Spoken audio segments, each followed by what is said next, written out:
Travis from TLB. Today I have for you a deck profile on my Hero World Dark Heroes.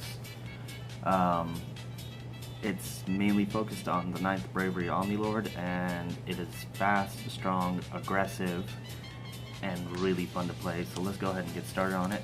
From my size 3s, I run 100 Demon General Braden. He is an 8/2/6. Call cost is 2 gauge. Counter, I have come. During your turn, you can send a Dark Hero or 100 demons from your field to the drop zone and call them from your hand by paying his call cost. You can only use this ability once per turn, and at the end of the battle that he attacked, he can return to hand. Not can, but will return to hand. Cool thing is, if you call him once and bounce him back to hand, you can pay 2 gauge and call him again, but that's really high, and you really don't do this that often. What you usually use him for is when you have cards on field that won't leave because their abilities won't let them leave, or they don't have the ability to leave during battle phase. You call him, clear your field, bounce him back to your hand, and you can pull off your Mukuro plays. Next, for my next size 3, I run 1 Inverse 8th Deity Lord Devil Gaddis. He is a 10/2/6 Omni Lord. Call cost is paid 3 gauge. When this card enters field, you put the top card of your deck into his soul. When this card attacks, deal 1 damage to your opponent, double attack, soul guard, and lifelink 3. When your opponent can't guard him, they are easily eating 6 to the face. When they can guard him, they're definitely taking 1 damage regardless for every attack he does. And that 10-2 is nothing to laugh at. 10 usually will get over any big wall. Next, for size 2s, I play 4 of my buddy Mukuro. He is an Omni Lord. He is a 5/2/5. His transform cost is only 1 gauge. He has no cost to enter field on his own. At the end of the battle that he attacked, if you have an empty field, you can pay 1 gauge and restand him, and he gains +1 critical. He is something that the Dark Heroes really needed, being the only hero archetype that didn't have a transformer ride. And besides that, he has an amazing stat, 5/2/5. Usually your opponent's size 1s have to link attack him to be able to deal damage to him, and you can just null the attack, making him waste 2 units to attack rather than 1. Next, for my other size 2, I play 3 Violet Valor Lord Crow. On entry, gain a gauge. He's a 6/2/4. At the end of the battle that this card attacked, if you have another Dark Hero on field, he leaves field. If you don't, he's a really good first card to play because going first, you gain a gauge. You already have 4 gauge if you charge and draw, and then he still stays on field, and 4 gauge defense is not that bad. Next, I'm on to my size 1s. I run 3 Dark Fist Gwen. He is a 3/2/2. If you have another Dark Hero on field, you can attack your opponent even if they have a monster in the center, so pretty much shadow dive, and when he deals damage, he goes back to the hand. The only downside is the dealing damage to go back in the hand rather than just going back to the hand regardless, because Mukuro needs an empty field and he can get stuck there. But thanks to cards like Braden and other cards, he can be removed from the field if your opponent does happen to block him. Getting next, for my next size 1, I play 2 The Scar. He's a 4/3/4. At the end of the battle that he gets attacked, he dies. Auto leaving the field and a 3 crit is always painful to your opponent if they have to take it, and leaving you open so you can play your Mukuro ability. Next, probably one of my favorite size 1s that was released in the Buddy Pack, Schwartz SD. Size 1, 3/2/1. On entry, gain a gauge. Or on entry, discard a Dark Hero, gain 2 gauge. And at the end of the battle that he attacked, he goes back to your hand regardless. He can be played over and over again to be able to gain gauge. He's the reason you don't have to run any kind of gauge gaining cards like Hyper Energy, and he's absolutely adorable. Next, for my last Dark Hero size 1, because I do play one size 1 that's not a Dark Hero, is Striderm.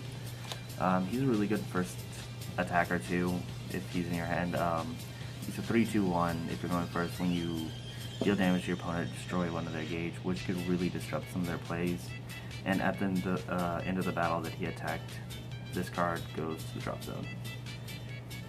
Alright, now for the one size one that is not Dark Hero that I run. Rescue Dragon Mock Braver. He is a 1/1/4.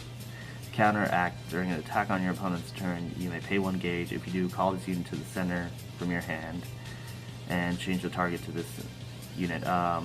He also has move. The downside of him is if your opponent has a field full of penetrate, monsters, weapons, you do not want to have to use him, because either way you're just going to end up taking the damage.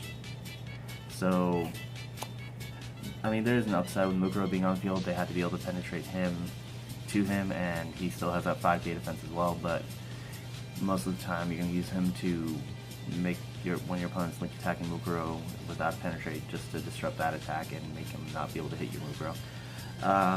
Lastly, for my monsters, I run 1 size 0 Noble of Darkness Kill Knight.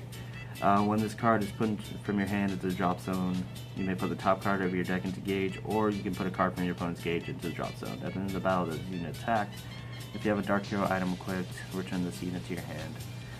Only run 1 of them. I've not really needed to run more than 1 of them, personally. His stats are 2/1/1. They're not amazing, but being a size 0, he can help fill field.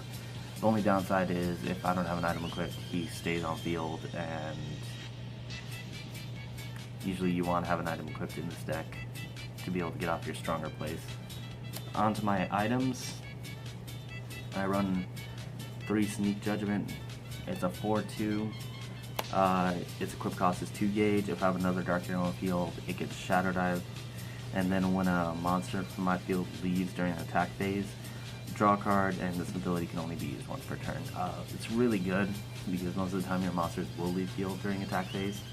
But what's even better about it is if you have a Dark Hero Hideout on field, you draw 2 cards every time your monster enters and leaves the field. Next, I play 3 Arduous Training. Its cast cost is 1 life.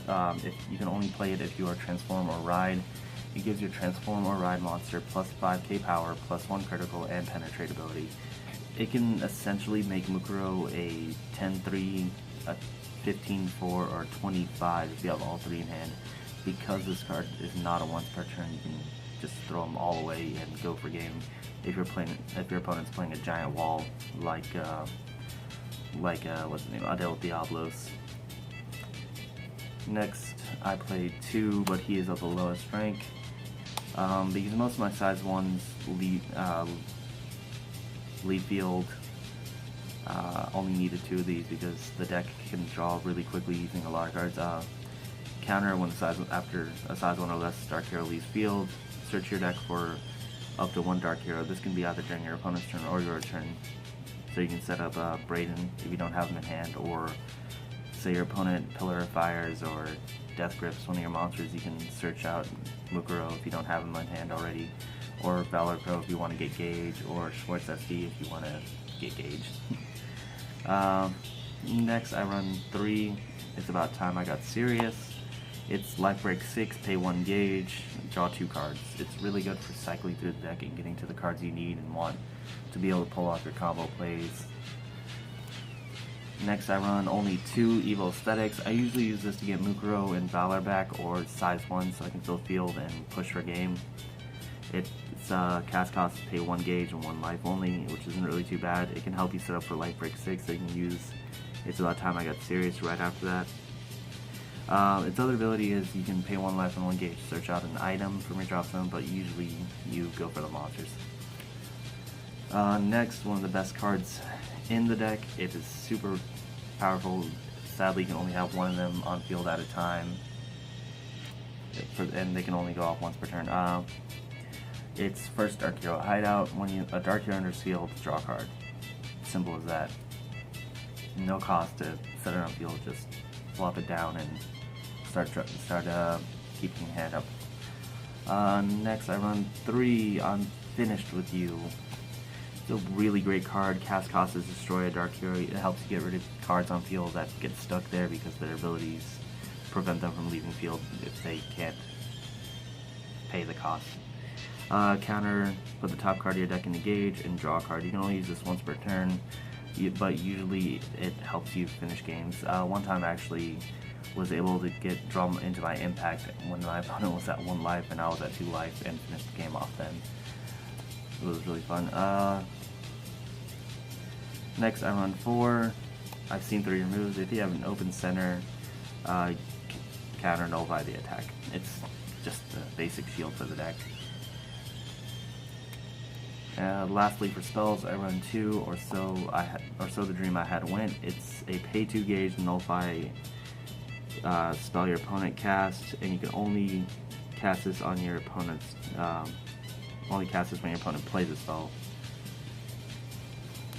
and it's usually to help you push for game when you're attacking with your Mugro, whose crit has just been upped. And lastly, I play 2 Infinity Death Crest. It is the impact for Dark Heroes. Its cast cost is 2 gauge. The requirements are you have to have a Dark Hero item equipped in an empty field, which is really easy in this deck. And when you can pay the cost, you deal 4 damage to your opponent. It's really powerful, it's really fun, and really strong. So that's been my deck profile on Dark Heroes. The pros of the deck is it's fast, strong, and aggressive. The cons are it can be a little bit gauge heavy sometimes if you don't get the right pieces.